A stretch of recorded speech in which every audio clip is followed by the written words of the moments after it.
La muerte del niño guerrero no cerró el capítulo del Tren de Aragua, por el contrario, abrió nuevas interrogantes sobre quién controla hoy las redes criminales más poderosas nacidas en Venezuela. El nombre, por ejemplo, de alias Joan Petrica vuelve a sonar con fuerza en el estado Bolívar, mientras crece el debate sobre la presencia de actores extranjeros en operaciones de seguridad dentro de nuestro territorio nacional.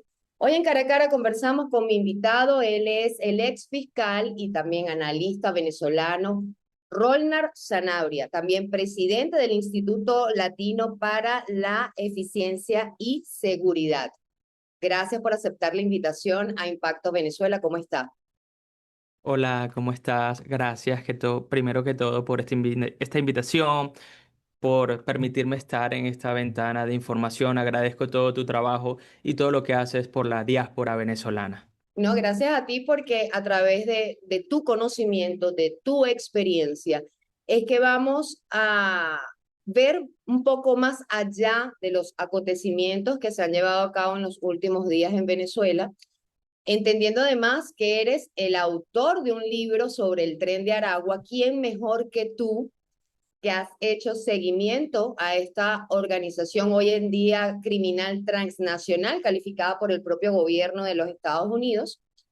Y por ahí va mi primera pregunta, Rolnar. Durante años, el Tren de Aragua construyó una estructura criminal que se expandió por buena parte del continente, ¿no? Cuando comenzó la migración, ellos también comenzaron a migrar. Pero muerto Héctor Guerrero Flores, alias Niño Guerrero, ¿quién controla hoy esa organización? Muy interesante tu pregunta y el análisis que realizas. Tengo que confesarte que según precisamente las evidencias que hemos recabado durante tantos años, incluso información pública, como lo has dicho, ha sido declarado el año pasado como una organización en Estados Unidos. Y es que para entender este hecho debemos primero tener en cuenta que no hay una sucesión ordenada. Es la clave para entender esta banda criminal. No hay una sucesión en el Tren de Aragua específica donde decimos, ok, tenemos a el Niño Guerrero, que según los reportes fue eliminado, y ahora viene Joan Petrica, por ejemplo, lo cual, según muchos analistas, es obvio que va a pasar, pero no tenemos una línea jerárquica como tal que vaya a aparecer no solamente en Venezuela, sino en otros estados. Es importante señalar que esta organización criminal transnacional opera en más de 16 estados a nivel nacional y en más de 46 estados aquí en Estados Unidos. Imagínate tú. Eso es importante, pero vamos con alias Joan Petrica y otros actores que reaparecen vinculados al Estado Bolívar, la minería ilegal y las economías criminales. Según investigaciones internacionales, ¿qué tan peligroso es este personaje y por qué su posible ascenso debería preocupar no solo a Venezuela, sino a toda la región? Como bien debe saber la audiencia, Joan Petrica fue uno de los cofundadores del Tren de Aragua y tenía un gran dominio en este sector minero, específicamente en Las Claritas. Tal como lo mencionas, esto tendrá un gran auge porque esta zona tiene muchos recursos y precisamente no es que está heredando un espacio determinado, sino que está heredando millones de dólares que puede obtener si los cuerpos, organismos nacionales, en colaboración con otros internacionales, no realizan lo que deben. Porque es que en este momento la operación quirúrgica que se realizó hace unos días, del cual aún nos falta recabar información, sobre todo en el área forense. Esta operación tuvo específicamente la eliminación de un líder. Pero en este momento, por ejemplo, con Joan Petrica y otros líderes que se encuentran, seguirán operando esta organización, pero incluso si ellos fuesen eliminados por fuerzas del orden bajo la Convención de Palermo, por ejemplo, igual esta estructura probablemente seguiría activa. Y es que en este caso te quiero comentar a nivel académico, un estudio que realizaron en la Universidad de Chicago, donde luego de estudiar algunas bandas criminales por unas 6 décadas, 60 años, verificaron que solamente una de cada 6 puede desestructurarse cuando capturan o exterminan a su líder. Es decir, la mayoría de las estructuras, es decir, el 83%, siguen laborando en los caminos criminales, como lo ha venido haciendo el Tren de Aragua. Porque desde la fuga de Tocorón en el 2023 vimos que su liderazgo se dispersó y así ha llegado a diferentes países y estados en el mundo y siguen operando con un portafolio que me encantaría comentarte sobre el portafolio de delitos que no solamente trata extorsión, violentos, sino que ya nos vamos a partes electrónicas, como por ejemplo el fraude de cajeros que han hecho en Estados Unidos y otras cosas más. Ayer capturaron a una persona que estaba lavando 300 millones de reales en Brasil, que equivale aproximadamente a unos 60 millones de dólares. Hace unos días fue en Chile. Por eso te digo, esas personas no le van a guardar luto a un líder y van a decir, vamos a dejar de operar. Ellos van a seguir operando. ¿No los intimida la acción de Estados Unidos de haber asesinado a su líder? Excelente pregunta. Creo lo que les puede intimidar es realmente instituciones fuertes, que no solamente realicen esporádicamente una operación, que en este caso ha sido la primera. Hay mucha gente debatiendo y queriendo obtener más detalles sobre lo que ocurrió, pero tenemos que plantarnos y entender que es primera vez que llegamos a ver una cooperación de este tipo. No es sencillo académicamente, científicamente, que nos pasen un análisis sobre todo lo que hicieron, aunado a que por lo menos fue reconocido por estas dos instituciones de lo que habían realizado y de la colaboración que habían tenido bajo, entiendo, protocolos internacionales que existen firmados por ambos países. La participación de Estados Unidos en el estado Bolívar, que haya sido el mismo presidente Donald Trump el que anunció que habían dado de baja a alias Niño Guerrero, no el 12 de junio, sino días antes en una operación con dron, como lo publicó, con bombos y platillos, como lo suele hacer él, y que no haya sido el gobierno venezolano el que lo anunciara, y por qué esperar 3 años para actuar el propio Estado y esperar que actúe otro país. ¿Dónde quedó la soberanía nacional en materia de seguridad? Has dado justo en el clavo, en un punto muy importante en el cual se está debatiendo muchos juristas, jurídicos, analistas, fuerzas del orden, precisamente esa palabra, soberanía. Y llamo a las personas a reflexionar. ¿Se perdió la soberanía hace unos días? ¿O desde cuándo ya en Venezuela se había perdido la soberanía?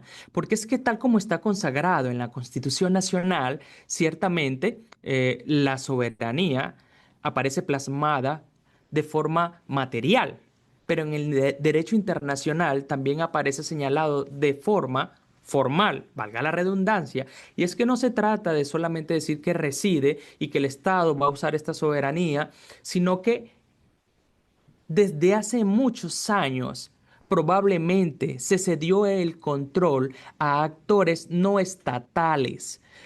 Por ejemplo, con la incursión de las Fuerzas Armadas Revolucionarias de Colombia o el Ejército de Liberación Nacional, los cuales, según documentos de organizaciones internacionales, tenían campamentos en Táchira, en Apure, en Zulia. ¿Será que no fue desde ese momento que se empezó a disipar el concepto de soberanía? Cuando tú dejaste que en un centro penitenciario ocurriera y se generara una banda transnacional, cuando estuviste años permitiendo que en el arco minero sacaran todos los recursos, no significaba ya que habíamos perdido la soberanía. Entonces considero que es un tema muy importante que los juristas están analizando y yo considero que actuaron coordinadamente y eso es algo importante bajo la Convención de Palermo, que es contra la delincuencia organizada. Como bien lo dices tú, ¿por qué viene a ocurrir ahora? Y dejaron que hace tantos años no realizaron ninguna operación. Esto es algo que todos podemos ver claramente. ¿En qué momento el Estado dejó de ejercer el monopolio de la fuerza en la región? O sea, por lo menos en el estado Bolívar. ¿En qué momento? Mira, podemos decir que desde hace varios años hemos visto, no, nadie ha tenido un obstáculo en observar todo lo que estaba ocurriendo en esta zona, cómo extraían los recursos. Estamos hablando, hay cifras que señalan millones de dólares diarios que usaba esta organización y otras redes criminales para financiarse allí y asimismo financiar sus redes criminales en el exterior. Pero es algo que no viene pasando hace una semana, hace unos meses. Podríamos decir que hace más de 3 años, hace muchos años viene pasando en estos lugares. Es una inmensa, indeterminada riqueza que allí se encuentra. Se encontraba y se encuentra. El propio secretario de Guerra de los Estados Unidos había advertido días antes del anuncio de Trump, ¿no? El niño guerrero, que iban a haber grandes noticias sobre redes criminales. Ahí está, ya estaba ocurriendo. ¿Por qué el Estado venezolano negó la presencia de militares estadounidenses en nuestro territorio? ¿Qué significa eso? ¿Por qué negar que hay un trabajo conjunto o que los militares estadounidenses están metidos en nuestro país ejecutando operaciones de seguridad? Es una pregunta muy importante y requiere una retórica interesante para determinar por qué no hicieron pública este tipo de hechos. Y realmente podemos encontrarnos con razones políticas bajo las cuales ellos operaron. Pero lo que sí yo quiero señalar con contundencia es que en este momento tenemos una breve ventana de cooperación que puede darnos muchos frutos. Si el Estado americano y si en Venezuela permiten la cooperación, precisamente podría usarse para desestructurar estas bandas criminales, pero aunado a ello es necesario crear un marco regulatorio en Venezuela porque no se trata solamente de operaciones quirúrgicas, se trata de fortalecer el sistema de justicia de una forma integral, con conocimiento, con cadena de evidencias, con protocolos. Precisamente allí va una de las respuestas que hace un momento me preguntaste, ¿por qué no informan más? Porque no tienen protocolos, porque parece que no tienen reglas, porque no las usan de la forma correcta. Y es en este momento que se le está aplicando un margen donde se quiere probablemente empezar a hacer algunas cosas bien, pero ni siquiera tienen el marco regulatorio jurídico sobre cómo hacerlo, porque sencillamente durante muchos años hubo un atraso donde no usaron estos protocolos. Quiero comentarte que la Misión Internacional de Derechos Humanos señaló, por ejemplo, que en los procesos no se estaban llevando a cabo los protocolos de cadena de evidencia, que habían evidencias contaminadas, entre otras cosas que podríamos durar todo el día debatiendo, pero esa es la señal. Toda esa información que no se ha dado precisamente tiene una finalidad por una parte y es que sencillamente no saben cómo exponerla correctamente, legalmente, jurídicamente. Muchos analistas políticos, figuras importantes, incluso internacionales, sostienen que hay complicidad del Estado en torno a las bandas criminales y con ello va mi segunda pregunta, que es, se hablaba también del Tren del Llano. ¿Cuántas organizaciones criminales hay en Venezuela según sus investigaciones? Según mis investigaciones y la cadena de expertos que están detrás de mí, que me ayudan, que me colaboran fuentes incluso de investigación, podemos notar que hay varias bandas criminales en Venezuela. Así como dices el Tren del Llano, hay algunas que están en Trujillo, la banda de Guido, la banda de otras nombres que quizás no quiero decir porque son algo fuertes, groseras, pero son varias bandas criminales que se encuentran en este momento en Venezuela, que si han tenido complicidad del Estado, tal como lo he nombrado precisamente en mi libro, cómo se incubó el Tren de Aragua, y es que te voy a hablar desde dos escenarios probatorios para no perder el enfoque ya que me hablaste de la colaboración que pueda tener el Estado venezolano. En la acusación del Distrito Sur que le realizaron a Nicolás Maduro, señalaban al niño Guerrero o lo señalan como coautor. Eso es una. Por otra parte, informes de inteligencia de la Agencia Nacional de Inteligencia en Estados Unidos señalaron que Maduro realmente no daba órdenes operativas al Tren de Aragua, lo cual discrepó el FBI. El FBI estuvo en contra de esa decisión. Ahora, con mi experiencia y con los análisis, con las organizaciones internacionales que han dicho que por omisión Nicolás Maduro y todo el régimen creó todas las condiciones necesarias para que creciera, se instaurara y se desplegara más allá de Venezuela esta organización criminal, sin lugar a dudas. Si usted tuviera que señalar una fecha o un punto de quiebre histórico, ¿cuándo cree que Venezuela comenzó realmente a perder el control de partes de su territorio y qué tan difícil será recuperarlo? ¿Será Delcy Rodríguez la que marque un antes y un después? Realizando una interpretación histórica, no quisiera equivocarme, te puedo decir que Venezuela perdió el control, el Estado venezolano, cuando permitieron la creación de estos grupos, que fue hace muchos años, no solamente la banda criminal denominada el Tren de Aragua, sino con la entrada de las FARC, del ELN, Hezbollah, inteligencia de otros países.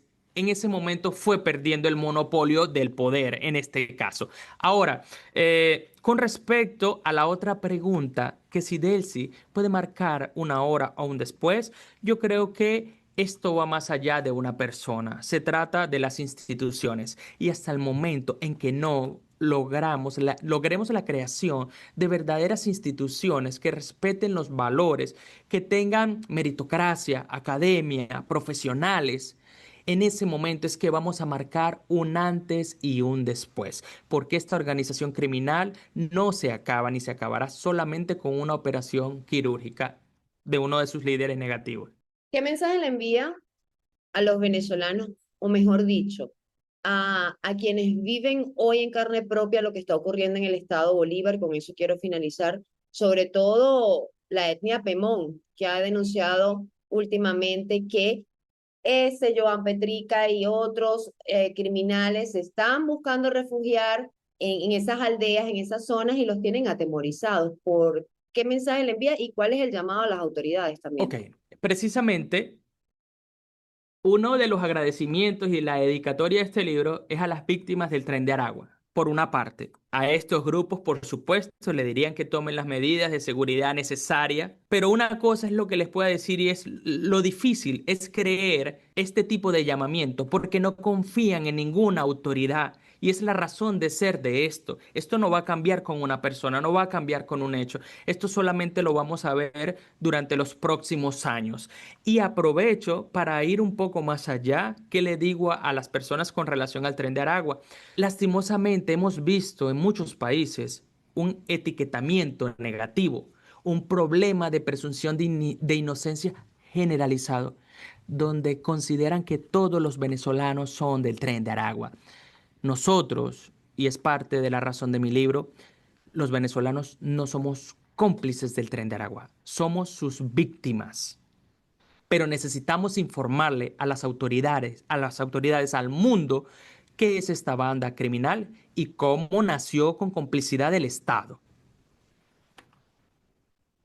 Rolnar Zanabria, ex fiscal, fuiste fiscal Sí, en Venezuela, por ende también conoces ese monstruo por dentro, sabes cómo funciona, a pesar de que ya no sí, estás ahí desde hace muchos años. totalmente. Agradezco profundamente tu participación en mi programa, todo lo que nos aportas.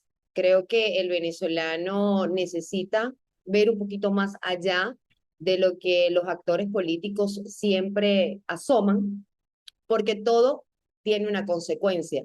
Y evidentemente el punto aquí son las víctimas también, que no podemos dejarlas a un lado. Y el sistema de justicia venezolano, que si no pasa por una transformación profunda, pues no va a haber operativo que haga Estados Unidos, ni que haga ningún país, ni el propio Estado que valga. Exactamente, tienes toda la razón. Y gracias nuevamente por tu tiempo y por ser una ventana de información. Gracias a ti. A toda mi audiencia también gracias por acompañarme cada domingo en este su espacio sin censura. Para más visiten impactovenezuela.com y nuestras redes sociales @impactosve. Soy Mildred Manrique, nos vemos el próximo domingo.